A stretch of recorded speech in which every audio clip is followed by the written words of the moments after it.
administrative section technical section लौग्रबा मिशन सिगी नोंगोइबा मफमदी भारत से लाखलिबा 2047 फाउगी मनुंगा भारत से सॉफ्ट लेबा अमोइबा डेवलप होइबा एबा ओइलबगी मिशन नरो मनुमा फाउना ओइना मक्ता हाइबा स्कीम से लॉन्च करपने आना जामा सुबगी खुदोंचाव पिरंबदो हौजिक जामा कुननायदा खुदोंचाव पिरगनी अदुगा सगतगदो थबकसिंगसे मतम मतम नाहापी एखोगी लेहोबु ओइबदो तुमदा साना सत्ता ओइगदो थबकसिंगदो अदुले एखोई फोकस पीदा से हाइबगी सोबा इंफ्रास्ट्रक्चर डेवलपमेंट ओनदा कैपिटल एसेट्स मैम ओन सगत परोंदा अदु ओइबा तारेगदी सस्टेनेबल ओइलबा आये एखोगी तुंगी साइसु तुंगी जनरेशन सुनुमा ले जाओ ओइगदो बा तुंबा प्रोसेस सिस्टम का साथ करोंगा माय क्वेश्चन से है कि ऑब्जेक्टिव सिलेक्ट हमें है का स्कीम में से हां ने रंगदगी कर ऑन होगा मधुन हैंड सेंसर लगेगी एक बार हां हमने बा लॉकडाउन पुलिस सेवेंदा डेवलप को इंडिया में लेहनबगी पांचम लोग को फंगदा सबको मसी मते हो गनी है कि वाकर लोगदा स्कीम में से को के बनी दुना ऐना रिसेंजर पदा खबर से कौमा तमना लेकिन मसीदी विभिन्न साई साई मफम से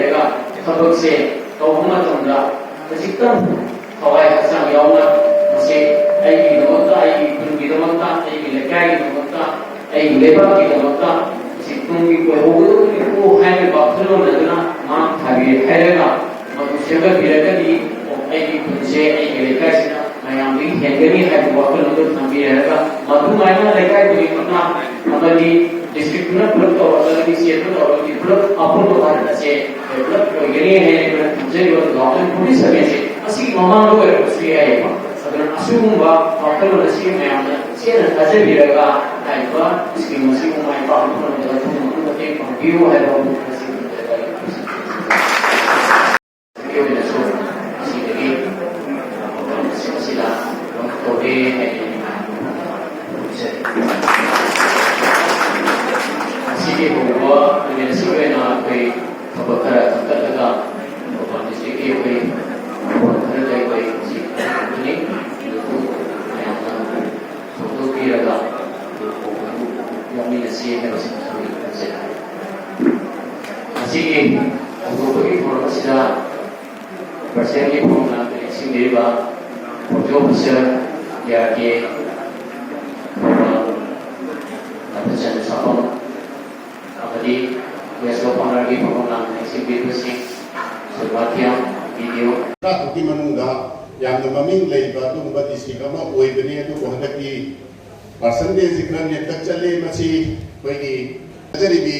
respected Madam DC Mahati personal achin bama leibadagi akoi suti hana already lit leitoki ba kadagi ngasi pangthok jabani masidasu akoina akoi sar yabi rakpa adugi damta soi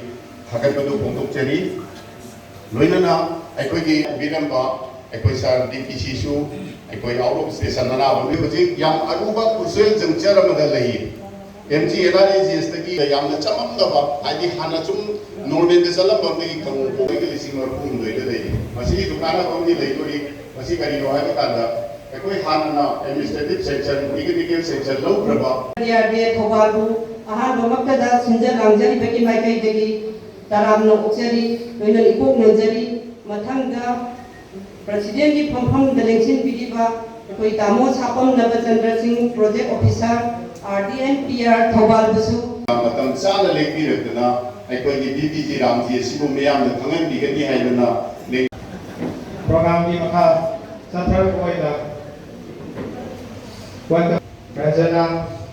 training coordinator DPG Ramji Thoubal